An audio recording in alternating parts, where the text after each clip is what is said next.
Сәлем достар. Бүгінгі мен айтатын тақырыбым телефон жайлы. Өмірімізді, достар, телефонсыз елестету мүмкін емес.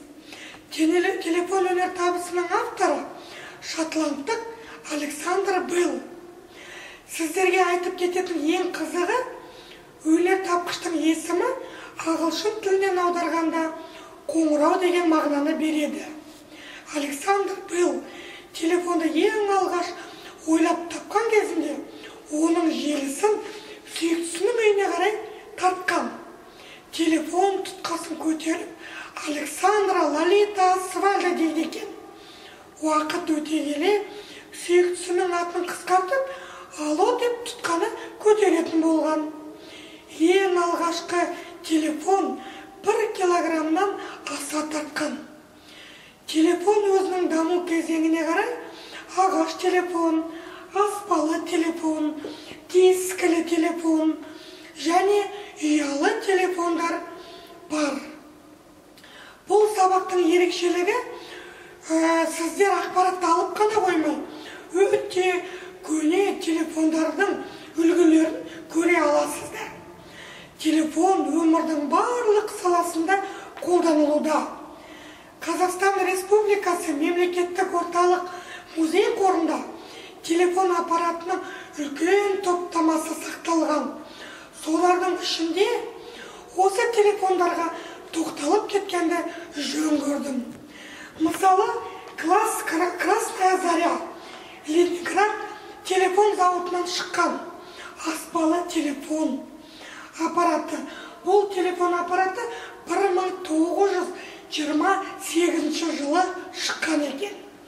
1976 жылы байланыс дистанция басқармасында Семей станциясынан алынған. Келесі айта кететін сіздерге соғыстан кейінгі үлгідегі телефон. Бұл телефон 1950 жылға. Ең қызықтысы, бұл телефон Қазақ КСР академиясының, ғылым академиясының тұңғыш президенті Қаныш Имантайұлы Сатпаевтың телефоны. Келесі айта кететін дискілі телефон. Бұл телефон КСР-да жасалған. 60 жылдары пайда болған.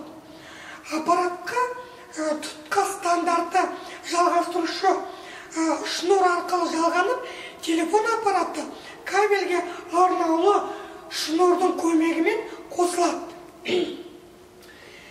Келесі айта кететін бұл Panasonic. Музей коллекциясында Panasonic фирмасының радиотелефондары сақталған. Бұл маркадағы радиотелефондар бүкіл әлемге белгілі, өздеріңіз де білетін шығарсыздар. 20 ғасырдың 70 жылдары алғашқы ұялы телефондар пайда бола бастаған. Олар Ericsson, Motorola, Nokia, Samsung сынды ұялы телефондар. Смартфон термині тұңғыш рет Ericsson компаниясының 2000 жылы Ericsson R380S жаңа телефонын жарнамалау кезінде шыққан. Тағы бір қызықтысы, достар, сіздермен бөлісейін дегенім. Жапонияда телефондардың 90%-ын су өтпейтін корпусымен шығарады екен. Себебі жапон жастары жуыны бөлмесіне кірерде ұялы телефон тастамайды екен. 1876 жылы Ларс Магнус Эриксон телефонның негізін салған екен. Ларс Эриксон жұмысын қарапайым жұмысшы болып бастаған екен. Басында бұл компания телеграф жабдықтарын жөндеумен айналысқан. Қымбатты достым, бүгінгі мен айтқан тақырып бойынша викториналық сұрақтарға жауап беріп көрші.